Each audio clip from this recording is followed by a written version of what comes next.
Mula sa malayo, ang tangi kong natatanaw sa nayon ay ilang punong niyog at ang kampanaryo ng lumang simbahang bato.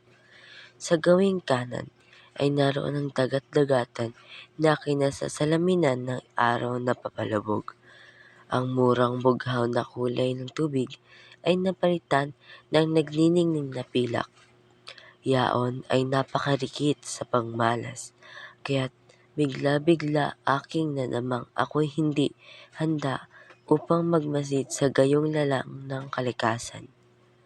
Ako'y laging nasa lungsod at ang aking paniniwalay doon lamang may pintig. Ngunit kakaiba ang nakita ko ngayon sa nayon. Namumulaklak ang mga punong mangga. Sa tabing daan, matatabang kalabaw ang nagsisipanginain sa mga bukiring hindi pa naaararo. At mga lalaki at babaeng nagsisigawa sa kanilang mga itikan. Saan man ako tumingin, ay paulit-ulit iyon sa mga batang namimingwit. At laong malapit sa akin, sa pawisan at payat na kabayong humihila nang walang pagtutol sa aming karitela. Mandi magpapatuloy ang lahat ng bagay sa gayong kaayusan, at ako'y nakaramdam ng pagkahiya dahil sa paniniwala sa isang uri ng buhay na salat sa katotohanan at kaipalay-lisya. Sa wakas, ay nalalapit na kami sa nayon. Daraanan namin ang isang kiskisan, sumunod ang isang bahay-paaralan na tinitirahan ng ilang panganakang nagsilikas sa pook na iyon. At sa isang bahay na nababakurang mabuti at nakaipalay sa isang manggagamot sapagkat may mga guhit na krus na pula sa tabing durungawan. Dumating kami sa tulay na kawayan. Kami nagsibabang lahat. Ang mga kaangkas ko, 6 silang lahat, ay nagdaan sa may sabang at sila'y lumusong sa tubig. Ayokong magbasa ng paa, kaya sa tawiran ako nagdaan kahit na magbayad sa tawid. Ilan pang saglit at naglalakad na ako sa pangunahing lansangan nayon. Nilampasan ko ang isang karihan, isang butika, at pagkatapos ay isang bahay na yari sa tabla at kawayan at pinagmumulan ng mga tinig na nagsisipaglaro ng mahjong. Narinig ang isang mainam na awitin buhat sa isang bahay na malapit, ngunit hindi ko matiyak kung saan. At 3-4 na karitela ang yaot dito sa lansangan naghahanap ng pasahero. Sa malayo ay natatago sa kabila ng hanay ng mga dampa ng mga mangingisda ang isang bahagi ng dagat-dagatan. Ang tubig ay muling nag-iba ng kulay. Ngayon ay mangingitim-itim na ang dating pinilakan. Takip silim na noon at sa kabutihang palad ay hindi ako nahirapan sa paghahanap ng nais kong patunguhan. Sa simula ay nakala kong yaon ay ang bahay na nasa dulo ng napasukan kong isang makipot at mabatong daan na kinaroroonan ng isang pusong artisyano. Subalit, nagkamali ako, sapagkat hindi pa ako nakalalayo ay narinig kong may tumatawag sa aking pangalan at natalos ko agad kung sino iyon. Sumusugod na sumalubong sa akin si Nena. "Malayo ka pa'y, nakilala na kita," wika niya na inabot ang kamay. Pinisil ko ito ng bahagya at nang naglalakad na kami patungo sa bahay nila, ay tinanong ko, "Alam mo bang darating ako?" Natawa siya. "Alam ko, kagabi lamang ay pinag-uusapan ka namin, sabi ni Tatang, na kapag dumating ka ay walang pagsalang may balita sa kanya. Ang tagapang kanyang pinaglilingkuran ay na iyan ang aking nalalaman." Wika ko kay Nena, "Nena, hindi ba siya nag-iisip na maglingkod sa iba?" "Sa palagay ko'y hindi, Anya." Ang matanda ay tila nagbabago. Ay sumapit na kami sa tarangkahan. Ang tinitirihan nila ay isang maliit na bahay na kanilang inupahan. May bakuran sa harapan at ilang punong papaya ang nakahanay sa may bakod. Sa bakuran ay may mga tanim na gulay, kamatis, mais at kamoting kahoy na nakapaliit ng mga pampalamutyang halamang dating nakatanim doon. Pumanhik kami at ang ama ni Nena, si Ginoong Gomez, ay sumalubong sa amin sa may beranda. "Tatang," wika ni Nena, "ito'y si Antonio." Nakangiting inaabot sa akin ng matanda ang kanyang kamay. Samantala, ang ina ni Nena ay nakihalubilo na rin sa amin. Nang dumating ako'y abala siya sa paghahanda ng hapunan sa kusina at may kung anong bagay sa kanyang pagkasalubong sa akin na nagpatiwasay sa aking kalooban. Itinanong ko kung saan naroon ang ibang mga bata, sina Lilia at Eva. Ang mga ito ay nagsidalo anya sa isang pulong ng Samahang Katoliko. Gayon din, ang dalawang kapatid na lalaki ni Nena, sina Felipe at Lucas. Salamat sa Diyos, ang wika ni Ginang Gomez. Ang digmaan ay nagpasok ng relihiyon sa isip ng mga lalaking iyon. Ngunit, marahil ay gutom na gutom ka na sa paglalakbay mo mula sa lungsod, anya pa, at pagkasabi nito'y iniwan kami. Sa loob ng mga isang oras marahil, si Nena, ang kanyang ama at saka ako'y nalibang sa pag-uusap sa may beranda. Palibhas ay napakaraming ibig na itanong sa akin ng matanda. Di karingat-dingat ay tinanong ako ni Nena, "Nang paparito kay hindi ka ba natatakot?" Hindi ko alam kung bakit niya sinabi ang ganon. "Walang dahilan upang ako'y matakot," sagot ko. Maliban sa mga sirang tulay, ay hindi ako nakatagpo ng sagwil sa daan. Akala ko'y magiging mahirap ang maglakbay, wika ni Nena. "Ah, anak," at natawa si Ginong Gomez. "Iyan ang lihim. Sinasabi ko sa iyo, ang karamihan sa tinatawag nating mga balakid at mga kahirapan ay namamahay lamang sa guni-guni. Iyan ay mapapatunayan mo rin balang araw." Sinulyapan ko si Nena. Siya'y takang-taka. Katulad ko rin dahil sa pagsasalita ng kanyang sa gayong himig. Mula sa isang kalapit na bahay ay narinig ko ang ilang tugtugin sa piano. Gabi na noon at sa madilim na lansangan ay wala ni isang kaluluwa.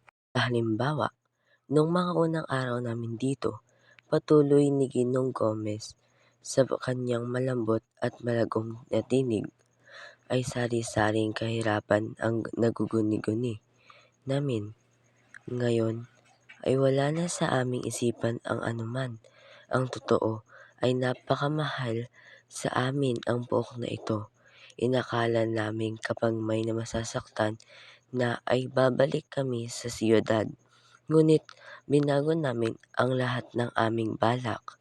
Nagsimulang ngumiti sa akin si Nena at inaakala ko ang ibig niyang sabihin ay ganyan talaga ang tatang.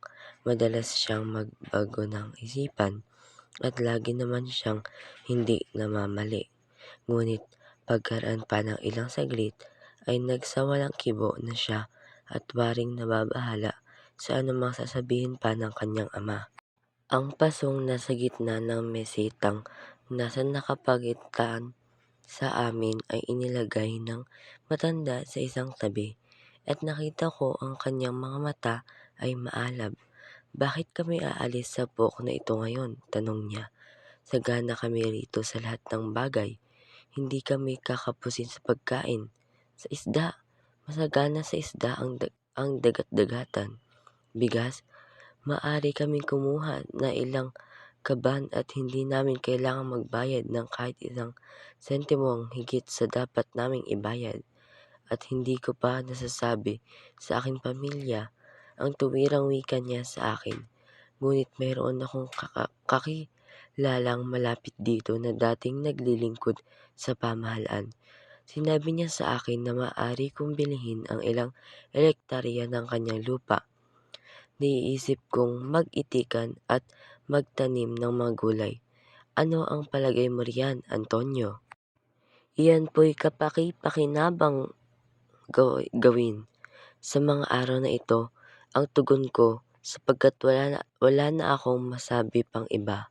Iniisip kong mabuti iyan, Antonio, maaari kaming magpanibagong buhay rito. Mangyari pa nga ba, hindi agad-agad na maaaring limutin ang pook na nilakhan ng iyong mga anak, ngunit iba na ngayon ang panahon. Ang lungsod ay hindi para sa akin, hindi para sa amin. Ako'y napakatanda na upang makulong sa isang tanggapan. Iyan ang aking nararamdaman. Noong unay para kaming nahihintakutan dito, patuloy niya. Kami nababahala ng ngayon na lamang sa magiging buhay namin. Ngunit kung may ipinagkaloob na anuman ang digmaan sa amin, iyay ang lakas ng loob. Nagniningning ang kanyang paningin at di sinasadya ay napatingin siya sa malayo na parang may itinatago.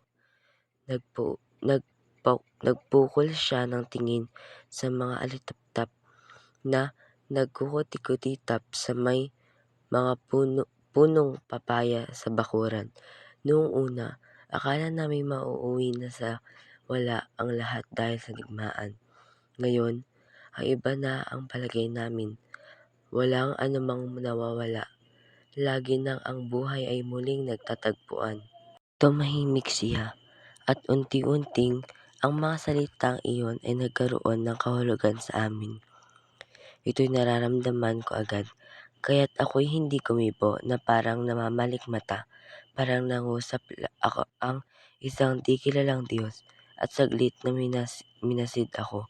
Si Nena, di ko matiyak kung siya ay nakaunawa. Ginantihan niya ako ng isang ngiti, saka ibinaling niya ang kanyang ulo at tulad ng kanyang ama ay nagmasid sa mga alitaptap sa labas sa may mga punong papaya. Matagal kaming hindi nag-imikan at may isang bagay na nagsimulang maghimagsik sa aking sarili. Bigla kong damang tila ako naiwa ng pangungusap ng matanda, ng mga pangungusap na noong may ilang saglit lamang ang nakalipas ay hinahangaan ko ng labis. Para, ba, para bagang ako'y nasugatan ngayon sa isang maselang na bahagi. Pinaraanan ko ang ilang sandali. Hindi ko maaring masabi sa kanya kung bakit ipinasiya kong pumaroon. Sa lungsod, masigasig niyang tanong. Ang lahat ba roon ay nasa mabuting kalagayan? Nagtatrabaho ka pa rin ba? Ninanais mo bang mamalagi na rito? Ang ganti kong tanong, nang hindi mo na sinasagot ang kanyang tanong. Inaakala ng tatang na lalong mabuti rito. Narinig mo na ang kanyang palagay, at lahat kami sumusunod lamang sa kanya. Pumarito ako upang kausapin siya. Alam mo na ang ibig kong sabihin. Ngunit ngayon ay hindi ako matiyak kung dapat ko pa ngang kausapin siya. Bakit? Nababago ka na ba ng isip, Tony? Tanong niyang nababakla. Ako'y natawa. Hindi kailanman, nene, wika ko. Ang ibig kong sabihin ay hindi ako nakahanda. Hindi ko matiyak ang aking damdamin. Pinakinggan mo ba ako? Oo, Tony, magpatuloy ka. Nakikinig ako. Nawalan ako ng tiwala sa buhay o sa ibang pangusap ay ganoon na nga ang nangyari sa akin. Saan man ako pumaroon at sa lahat ng aking nakilala ay patuloy ang daloy ng buhay. Ngunit ako hindi mapalagay sa nangyayari rito. Iniisip kong lagi kong dito ay magiging ganoon din sa inyo. Narinig mo ang sinabi ng tatang. Iyon na nga, mabuti pa sanang natuklasan ko ang katotohanan sa sarili kong paghahanap. Ngunit iba na nang siya pa ang magsabi sa akin. Ikinahihiya ko ang aking sarili. Iba na nga ang siya pa ang magsabing kailanman ay walang nawawalang anuman, na ang buhay ay magpapatuloy, magpawalang hanggan. Ipinadama sa akin na ako'y isang bigo at na ngayon ay hindi ako karapat-dapat sa iyo. Pinawisan ako kaya't inilabas ko ang aking panyolito nang ako'y paparito. "Nena," ang aking patuloy, "ay nagkaroon ako ng loob ngunit noon pa man ay nakaramdam na ako ng ganito." "Oh, Tony, iyan ay bunga lamang ng iyong pagkapagod sa paglalakbay. Bukas ng umaga ay may iba na ang iyong palagay," wika ni Nena. "Kung nais mo ay hihingi ako ng pahintulot sa Tatang at tayo'y magpapasyal sa may dagat-dagatan. Maganda ang tanawin doon kung umaga, at saka gabi na, kailangan mo nang magpahinga." Kinaumagahay malamig, kasama ko sa silis ang dalawang kapatid na lalaki ni Nena, at sa hangad ng huwag silang gambalain ay buong ingat akong bumangon. Tiniklop ko ang aking kumot at nilulon ang banig. Pagtapos ay lumabas ako sa beranda at doon malumanay na humip-hip buhat sa labas ng hangin. Nagpapagalaw sa mga dahon ng papaya. Isang batang lalaki ang nagbobomba ng tubig sa poso artesyano sa dulo ng daan, at ang may himig na ingay na nililikha niyon sa oras na ito ay kaiga-igaya sa pandinig. Di ako nakatulog dahil sa malalim na pag-iisip. Alam kong iniibig ako ni Nena at ako'y nagtungo roon upang magtapat na sa kanyang mga magulang. Sa aking isipan ay alam ko ang lahat ng dahilan kung bakit hindi napapanahon ngayon ang pag-aasawa. Ngunit may isang bagay na nagsasabi sa aking kailangang gawin ko ito ngayon o kailan, at huwag na. Ito'y lulutas sa suliranin kung may pagtitiwala ako sa buhay o wala, kung natutupak ang katandaan o ang kabataan. Di man sinasadya, ay kinakatawan ng ama ni Nena ang nauna. Ako ang sa pangalawa.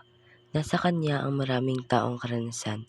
Ang nasa akin ay wala kundi malalabaw na pananaw ng mga makabagong nobela at ng katotohanang akala ko'y natagpuan ko na. Noong mga huling araw ng Disyembre 1941, ang mga anak na Gomez, katulad ng maraming taga-Maynila, ay nagsilikas. Ang mag-aanak ay nagtungo sa nayong ito at iniwan nila ng kanilang bahay sa lungsod. Katulad ng sinabi ni Ginoong Gomez, "Hindi mo maaaring malimot ang pook na nilakhan ng iyong mga anak." Ngunit ang katakataka ay nakalimot siya't ni hindi niya nag-iisip pang bumalik. Naiisip ko kung baka ipinalalagay niyang may kalapitan sa buhay na nakikilala ng tao sa lungsod. Ngunit alam man niya ito o hindi, ay natagpuan niya ang isang karanasang pansarili na kasing kahalaga na rin ng isang katotohanan, at mandi na handa siyang subukin ang natuklasan niyang kaalaman. Kung dapat o hindi na makibahagi ako sa kanyang pagsubok na ito ay isang bagay na kailangang lutasin. Kaya't ako'y hindi nakatulog.